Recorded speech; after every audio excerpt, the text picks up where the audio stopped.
Un individu décédé, vêtu d'habits de lumière, dérive sur les eaux tumultueuses de la rivière. Pendant ce temps, ailleurs, 2 chasseurs s'apprêtent à viser un cerf. Rayburn intervient, confisque leurs armes et prétend qu'ils sont en train de violer un terrain privé. Les chasseurs le reconnaissent, faisant allusion au passé de chasseur de Rayburn. Les gens évoluent, observent Rayburn. Rayburn rentre chez lui et retrouve son chien Thor, équipé d'appareils de surveillance pour contrôler la zone. Le shérif Alice Gustafson présente son frère Brox, récupéré par Carl Blackhawk, le shérif de la police tribale, dans un endroit connu sous le nom de Factory, réputé pour être un lieu malfamé. Brox semble avoir été impliqué dans une bagarre, mais refuse de révéler à Blackhawk ce qui s'est passé dans l'usine. Alors qu'Alice raccompagne Brox chez lui, celui-ci admet s'être battu avec Sam Moon au sujet d'une femme. Il mentionne que Sam et un certain Olsen sont impliqués dans diverses activités néfastes. Brox se sent mal à l'aise lorsqu'il passe devant une grange. Alice est convoquée pour une affaire de meurtre potentiel. Pendant ce temps, Rern, légèrement ivre, organise une sortie scolaire et explique comment il gère un sanctuaire de 50 miles carrés. L'un des élèves souligne le passé de chasseur de Rayburn. Rayburn explique qu'il a abandonné ce mode de vie parce que sa fille le désapprouvait. Alice et les forces de l'ordre local enquêtent sur le corps d'une jeune fille échouée. Le corps présente une cicatrice verticale au niveau du cou. La police découvre une pointe de lance plantée dans un arbre à proximité, et soupçonne que la jeune fille a pu faire l'objet d'une chasse sportive. Rayburn parcourt la ville et affiche des avis de disparition pour sa fille Gwen, âgée de 14 ans. Peu après, il rencontre Blackhawk et son ex-femme Debbie. Il ressort de leur discussion que Debbie est l'ex-femme de Rayburn. Celle-ci invite Rayburn à des funérailles organisées par Blackhawk pour Gwen et lui demande de signer des documents présumant officiellement la mort de Gwen afin d'obtenir un certificat de décès. Alice examine la pointe de lance trouvée plus tôt dans son bureau, révélant un emblème MB lorsqu'une torche l'éclaire. À la maison, Rayburn, en état d'ébriété, apprend la nouvelle de la découverte du corps de la jeune fille non identifiée et se précipite auprès d'elle. Alice rend visite à son frère Brox et tous deux discutent de la disparition de leurs parents. Brox demande si Alice le soutiendrait s'il était impliqué dans quelque chose de terrible. Peu après, Rayburn arrive à la recherche d'Alice et lui demande de l'accompagner pour voir le corps non identifié. Ils se rendent au morgue où il confirme qu'il ne s'agit pas de Gwen. Plus tard dans la soirée, Alice retrouve Rayburn dans un bar. Elle exprime son désir d'aider à retrouver Gwen afin de gagner le respect de la communauté. Rayburn, cependant, n'est pas confiant, croyant qu'il s'agit d'une affaire classée, Gwen ayant disparu il y a 5 ans.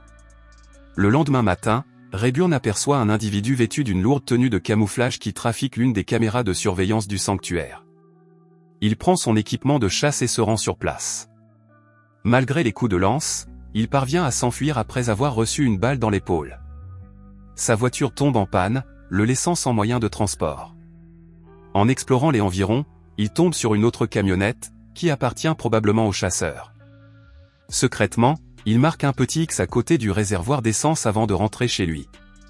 En examinant les vidéos de surveillance, il découvre que le chasseur suivait une jeune fille. De retour dans la forêt, il tente de confronter le chasseur, mais ne parvient pas à l'attraper. Dans la forêt, Rayburn trouve la jeune fille chassée inconsciente. Pendant ce temps, Alice se rend à l'usine, un lieu de rencontre pour les fauteurs de troubles et les sans-abri. Elle demande à voir Sam Moonblood et découvre qu'il est probablement parti chasser. Une jeune fille nommée Patty indique à Alice un endroit où elle pourrait trouver Moonblood. Dans les bois, Rayburn porte la jeune fille inconsciente et tombe sur un petit abri souterrain. La jeune fille se réveille mais est incapable de parler. Elle leur dit par écrit qu'elle s'appelle Molly. Ils décident d'y passer la nuit. Alice arrive à la maison suspecte de Moonblood, mais elle est vide. À l'intérieur, elle découvre des pointes de lance pour des louches avec les mêmes initiales MB. Blackhawk apparaît après l'avoir suivi et lui montre une photo de Molly qui avait disparu. Il mentionne que la mère de Molly fréquente l'usine et affirme avoir eu une altercation avec Brox. Alice ne veut pas accepter l'idée que son frère puisse être impliqué dans un enlèvement, mais Blackhawk semble envisager cette possibilité. Le lendemain matin, Alice se rend chez Brox, mais il n'est pas là. Elle découvre des articles de journaux sur des enlèvements. Pendant ce temps, Rayburn et Molly continuent de voyager à pied. Pendant l'arrestation, Rayburn montre à Molly une photo de Gwen, qu'elle ne reconnaît pas. Ils finissent par arriver à la maison de Rayburn où ils entendent Thor gémir. Le chasseur, toujours masqué par sa combinaison, tend une embuscade à Rayburn. Molly tente de se défendre, mais elle est transpercée par une lance. Alice arrive à ce moment-là, avec l'intention d'interroger Rayburn sur les armes à feu saisies plus tôt par les chasseurs. Elle tient en joue le chasseur, qui se rend. Mais Alice se rend compte qu'il s'agit de Brox, qui a l'habitude de faire craquer ses poings. Elle tire sur Rayburn, ce qui permet à son frère de s'échapper. Rayburn parvient également à s'échapper. Il appelle une ambulance pour Molly, enferme Alice dans un piège à ours et la conduit dans un 4x4 jusqu'à la maison de Blackhawk et Debbie. Il leur explique qu'Alice lui a tiré dessus pour défendre son frère. Alice appelle des renforts et ordonne l'arrestation de Rayburn. Blackhawk et Debbie transportent Rayburn à l'usine où le Dr Boone, en qui ils ont confiance, le soigne. Par coïncidence, Brox arrive à l'usine à la recherche de drogue. Après une course-poursuite, Blackhawk l'arrête. Alice est informée de l'incident et arrive sur les lieux. Blackhawk reste ferme, croit la version de Rayburn, rappelle à Alice qu'il n'a aucune juridiction dans son comté et refuse de l'autoriser à voir Brox. Peu après, Brox conduit la police, y compris Alice et Blackhawk, à la grange mentionnée précédemment. Ils y découvrent Sam Moonblood, ligoté et réduit au silence. Blackhawk explique que Brox retient Moonblood captif depuis leur rencontre, mais ni savoir quoi que ce soit sur Molly. Il fait confiance à Brox car des témoins l'ont vu à l'usine lors de la confrontation entre Alice et Rayburn, ce qui signifie que l'identité du chasseur reste un mystère. Le lendemain, Blackhawk convoque Alice pour interroger Moonblood. Il lui fait remarquer que Rayburn a changé sa déclaration, affirmant que le suspect a dû lui tirer dessus. Moonblood déclare qu'il ne note pas les noms de ses clients lorsqu'il vend les louches. Il ne reconnaît pas la pointe de lance retrouvée, notant qu'elle est faite d'un bois différent de celui qu'il utilise. Alors que Rayburn se débarrasse des bouteilles d'alcool, faisant allusion à son abandon, un flashback montre sa fille disparaissant de sa voiture alors qu'il s'est arrêté pour acheter du whisky. Aujourd'hui encore, il s'accroche à cette vieille bouteille de whisky. Alice rend visite à Molly, gravement blessée à l'hôpital. Elle remarque une cicatrice similaire sur la gorge de Molly, qui rappelle celle du corps non identifié de tout à l'heure. Plus tard, Rayburn rencontre une camionnette identique à celle trouvée dans les bois, appartenant probablement au mystérieux chasseur. Il le poursuit et cherche son ancienne marque, mais ne la trouve pas. Déterminé à retrouver le chasseur, il attend près des routes fréquentées jusqu'à ce qu'il aperçoive une autre camionnette de ce type. Il la suit jusqu'à ce qu'elle s'arrête devant une maison. Il repère sa marque sur le réservoir d'essence, mais découvre qu'elle est conduite par un homme âgé qui vit seul et qui n'est probablement pas le chasseur. L'homme informe Rayburn que son voisin emprunte occasionnellement le camion. Rayburn décide de se rendre chez le voisin. En entrant, il découvre une pièce faiblement éclairée, ornée d'affiches et de coupures de journaux concernant des personnes disparues dans les environs. Dans une autre pièce, il découvre une jeune fille inconsciente, la gorge tranchée par une opération chirurgicale. Soudain, le docteur Boone lui tend une embuscade et lui administre une injection de sédatif, ce qui fait perdre connaissance à Rayburn.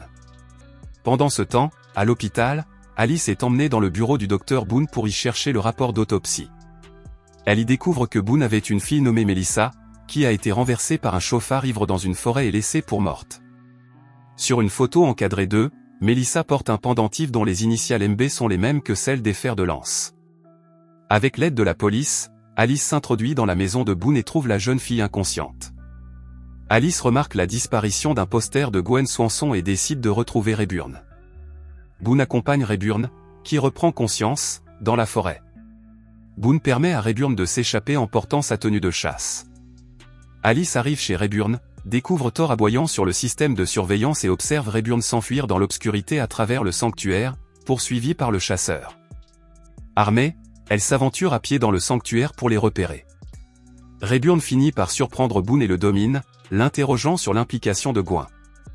Boone avoue que la conduite en état d'ivresse de Rayburn a causé la mort de sa fille, Melissa, et suppose que Gwen, étant la fille de Rayburn, deviendrait également un fardeau pour la société. Il admet qu'il n'a ciblé que les personnes qui ne manqueraient à personne. Rurn neutralise Boone et se prépare à l'exécuter. C'est alors qu'Alice intervient, pointant son arme sur Rayburn. Il lui demande de lui tirer dessus à nouveau ou de partir. Rayburn fait tomber Boone sur l'un de ses vieux pièges à animaux inutilisés, le tuant presque.